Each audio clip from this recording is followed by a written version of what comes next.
नमस्कार दोस्तों, जय श्री राम। मेरे YouTube चैनल कॉन्सेप्ट हंट पर आपका एक बार फिर से स्वागत है। आज से मैं सिग्नल सिस्टम्स की ये वीडियो सीरीज शुरू कर रहा हूँ। तो दोस्तों, आज हम कुछ बेसिक इंट्रोडक्शन देंगे आपको इस लेक्चर में। ये सबसे पहला लेक्चर है, तो इसमें हम एक एक करके देखेंगे। हम आज इसके वीडियो में हम आपको क्या क्या बताने वाले हैं। तो लेक्चर का मोड मेरा इंग्लिश रहेगा। I will talk in English and Hindi both. तो let us see what are the contents for today's lecture. Basically in this video we shall discuss about course introduction, then syllabus, then the basic introduction to the signals, what is a signal, what is system, and then finally we shall discuss about some elementary signals. Okay, so let us start. देखिए, ये जो signal systems है इसका syllabus जो है basically ये public service undertaking, ये जो एग्जाम्स होते हैं, पीएसयू जो एग्जाम्स होते हैं, गेट एग्जाम्स हैं या फिर इंजीनियरिंग सर्विस एग्जामिनेशन है। इसके अलावा ये जो आपके अंडर ग्रेजुएट स्टूडेंट्स हैं उनके जो कोर्सेज हैं थर्ड ईयर फाइनल ईयर्स में ये सब्जेक्ट पढ़ाया जाता है, तो हर लिहाज से ये सब्जेक्ट इंपॉर्टेंट है। तो आप यहाँ पर देख सकते हैं कि जो मैं सिलेबस कवर करने वाला हूँ उसमें मैं ब्रॉड सारा सिलेबस कवर करूंगा सिग्नल सिस्टम का। For example, we shall talk about basics of signal system, then linear time invariant systems we shall discuss about, then Fourier series which is continuous time, then Fourier transform in continuous time, then sampling we shall discuss, followed by Laplace transforms and Z transforms, and then we shall discuss about DTFT which is discrete time Fourier transforms, and then we shall discuss about discrete time Fourier series. और उसके बाद में बात करूंगा DFT and digital filters के बारे में। तो ये कंटेंट्स का मैंने आपको ब्रॉड आइडिया दिया। अब देखिए, अब हम थोड़ा सा बात कर लेते हैं व्हाट इज बेसिकली सिग्नल। तो सिग्नल क्या है दोस्तों? तो basically signal is anything that contains variations with respect to an independent parameter. दोस्तों, ये जो वीडियो सीरीज है इसमें कट टू कट बात करूंगा, बहुत चीजों को डिटेल में जाके चीजों को समझाने की कोशिश करूंगा, क्योंकि बेसिकली कंसेप्चुअल सब्जेक्ट है। ये कम्युनिकेशन स्टूडेंट्स और इलेक्ट्रॉनिक स्टूडेंट्स के लिए इंपॉर्टेंट है, साथ में इलेक्ट्रिकल स्टूडेंट्स के लिए भी गेट में एग्जाम में इसमें से काफी कुछ पूछा जाता है। तो इसमें हम उन चीजों पर विशेष ध्यान देंगे जो इसमें अंडरस्टैंडिंग बनानी है। तो हम एक एक करके चीजों को शॉर्ट और क्रिस्प वे में समझेंगे। ओके, तो इंडिपेंडेंट पैरामीटर क्या हो सकता है? It can be anything. Generally in signals we consider the independent parameter as time. तो यहाँ पर टाइम को हम जनरली हम इंडिपेंडेंट पैरामीटर ले सकते हैं। जैसे कि हम यहाँ पे देख रहे हैं कि देखिए, ये वोल्टेज है और ये टाइम के रेस्पेक्ट में हमने ड्रॉ किया है, तो ये वोल्टेज का वेरिएशन दिखा रहा है टाइम के रेस्पेक्ट में। तो voltage variation with respect to independent parameter variable time, तो यहाँ पर ये एक बेसिकली सिग्नल है। इसी तरह से आपके पास डिफरेंट सिग्नल हो सकते हैं, दोस कैन बी इलेक्ट्रिकल सिग्नल्स और any types of signals. Okay, for example, अब ये इंडिपेंडेंट पैरामीटर यहाँ पर डिस्प्लेसमेंट भी हो सकता है। जैसे आप देखते हैं पिक्सल्स, पिक्चर्स में जो पिक्सल्स होते हैं, पिक्सल जो होते हैं वो जो आपके डिस्प्लेसमेंट है पोजीशन के हिसाब से उनकी ब्राइटनेस होती है। तो pixel is a function of position. जैसे यहाँ पे देख रहे हैं इसमें ये पर्टिकुलर पिक्सल जो वो एक्स और वाई कंपोनेंट, मतलब एक्स वाई कोऑर्डिनेट्स पर डिपेंड करता है। तो द पोजीशन बेसिकली जो ब्राइटनेस होती है वो डिपेंडेंट होती है पैरामीटर पर, which is basically independent parameter और distance parameter. Now what is system? System क्या होता है? देखिए, system is responsible for transformation, मतलब एक किसी सिग्नल को दूसरे सिग्नल में कन्वर्ट करने की जो इसमें आपकी कैपेबिलिटी होती है। तो फॉर एग्जांपल, एकॉस्टिक प्रेशर है आपका, जैसे स्पीच है, स्पीच सिग्नल को इस इलेक्ट्रिकल सिग्नल में कन्वर्ट कर सकता है, जैसे माइक्रोफोन है आपका। Okay, similarly you can have doubler, means जो इनपुट है आप उसको डबल करके दे देता है। तो एक्स टी अगर आपने इनपुट दिया है तो y d is equal to 2 into x t, तो this is nothing but a doubler. तो इस तरीके से ये आपका सिस्टम होता है। तो system is responsible for transformation. Next we shall discuss about the elementary signals. अब देख लेते हैं सिग्नल सिस्टम में कुछ इंपॉर्टेंट सिग्नल्स हैं जो आपके आगे भी यूज होंगे, आगे डिफरेंट यूनिट्स में आपके यूज होंगे। तो एक एक करके देखते हैं। देखिए, सबसे पहले हम बात करेंगे unit step which is also known as Heaviside function. Next is impulse signal, which is sometimes known as Dirac delta function. Then we shall discuss about ramp signal, then rectangular function और gate pulse we shall discuss.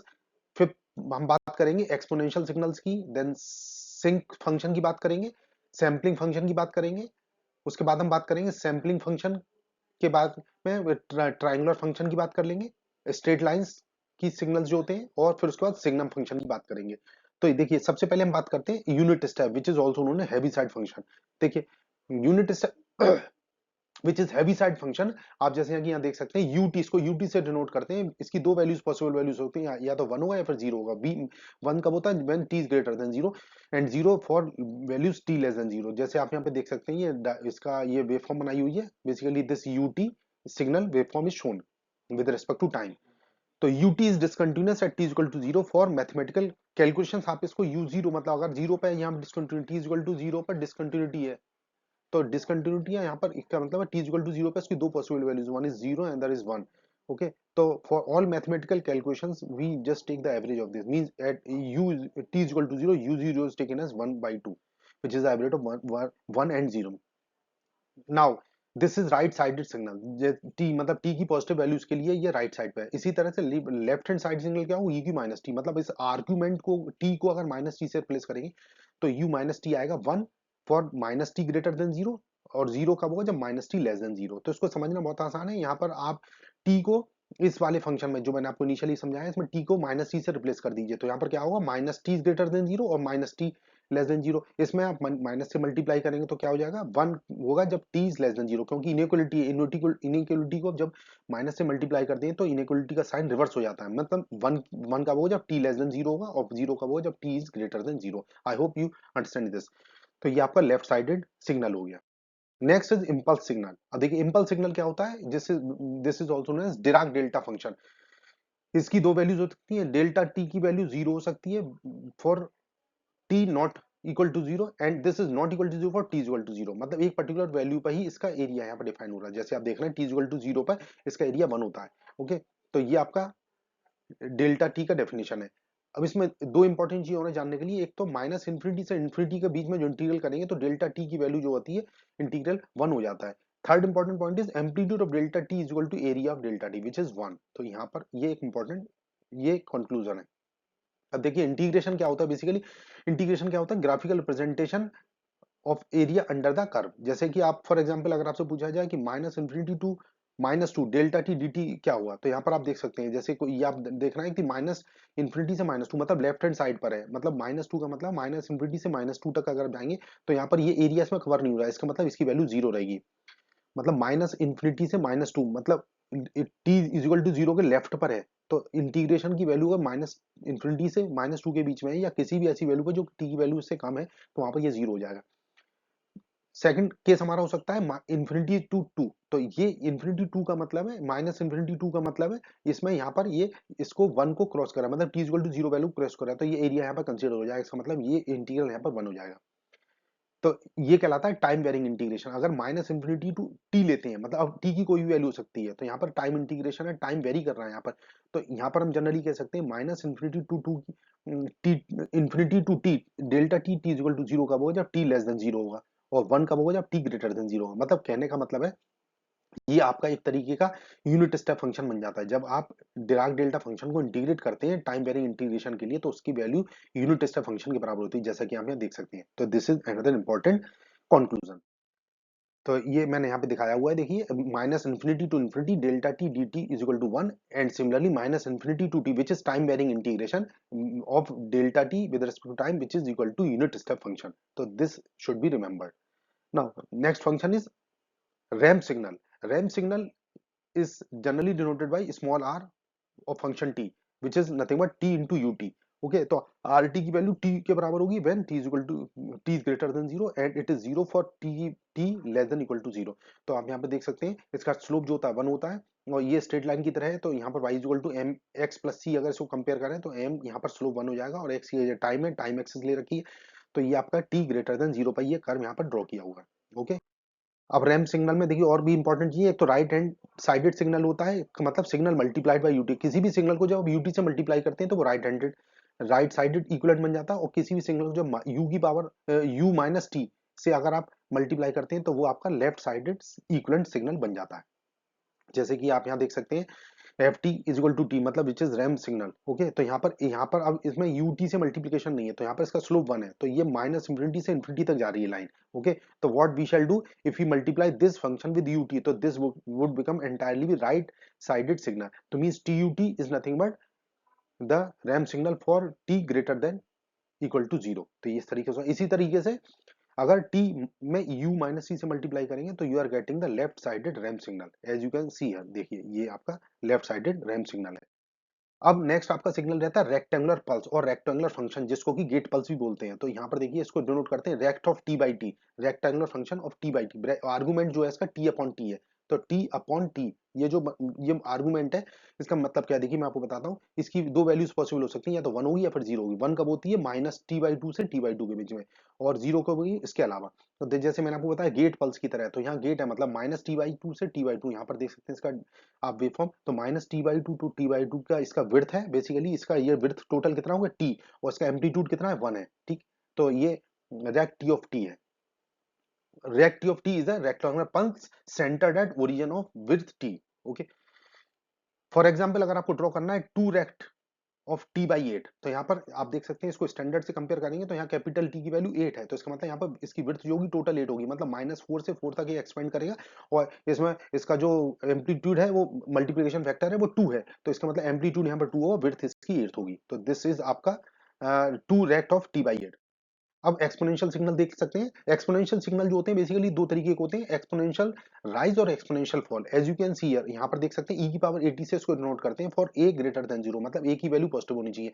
तो यहाँ पर ये आपका कोई भी function हो सकता है, ये e⁻80 और ये t आपका राइट साइड पे पॉजिटिव है, लेफ्ट साइड पे नेगेटिव है। तो e⁻2t अगर आपको ड्रॉ करना है तो आप इस तरीके से ड्रॉ कर देंगे। इसी तरीके से एक्सपोनेंशियल फॉल के केस में क्या होगा, ये आपका e⁻−80 होगा, मतलब a की वैल्यू ग्रेटर देन 0 है तो e की पावर नेगेटिव में आएगी हमेशा। तो फॉर एग्जांपल e⁻−9t कर सकते हैं।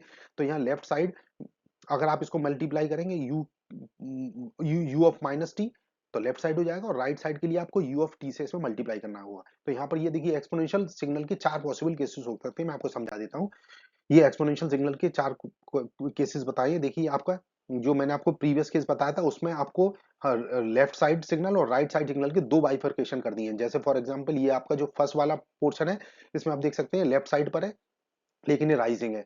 सेकंड वाले केस में आपका राइट साइड पर, लेकिन अगेन ये राइजिंग है। ओके, थर्ड और फोर्थ वाले केसेस आपके दोनों आपके एक्सपोनेंशियल फॉल के केस हैं, एक लेफ्ट साइड पर और दूसरा राइट साइड पर। तो फॉर एग्जांपल फर्स्ट वाले केस में आप देखिए e⁻40 into u of -t, क्योंकि आपका ये आपका u ऑफ -t है, उसके आगे ये फंक्शन 0 हो गया है। इसी तरह से e⁻60 इंटू ut, ये आपका राइट साइडेड एक्सपोनेंशियल सिग्नल होगा राइजिंग वे में। इसी तरह से थर्ड वाले केस में e⁻−12t u of -t।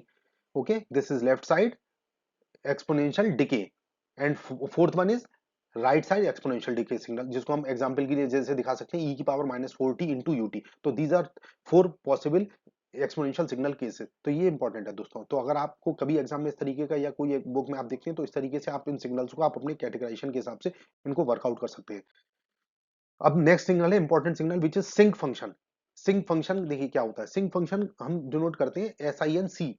Okay, तो SINC आप यहाँ पर देख सकते हैं, सिंक फंक्शन डिनोट होता है sign pi T upon pi T. यहाँ पर दो चीजें हैं, साइन पाई टी में पाई टी से डिवाइड कर रहे हैं। तो यहाँ पर जो इंपॉर्टेंट चीज है वो ये समझने की है कि सिंक फंक्शन जो रिप्रेजेंट करता है डिकेइंग ऑसिलेशंस को, डिकेइंग ऑसिलेशन, क्योंकि यहाँ पर देखिए साइन है, साइन फंक्शन है, तो यहाँ पर ऑसिलेशंस हो रहे हैं, और पाई टी से इसको डिवाइड किया है तो means there are decaying.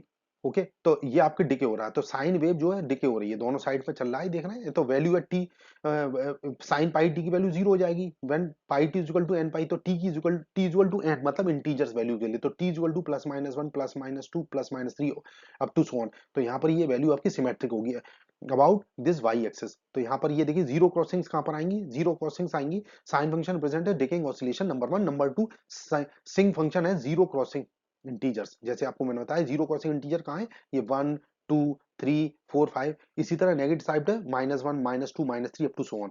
And third important thing is maximum value of sinc function occurs at t equal to 0 which is equal to amplitude of sync function।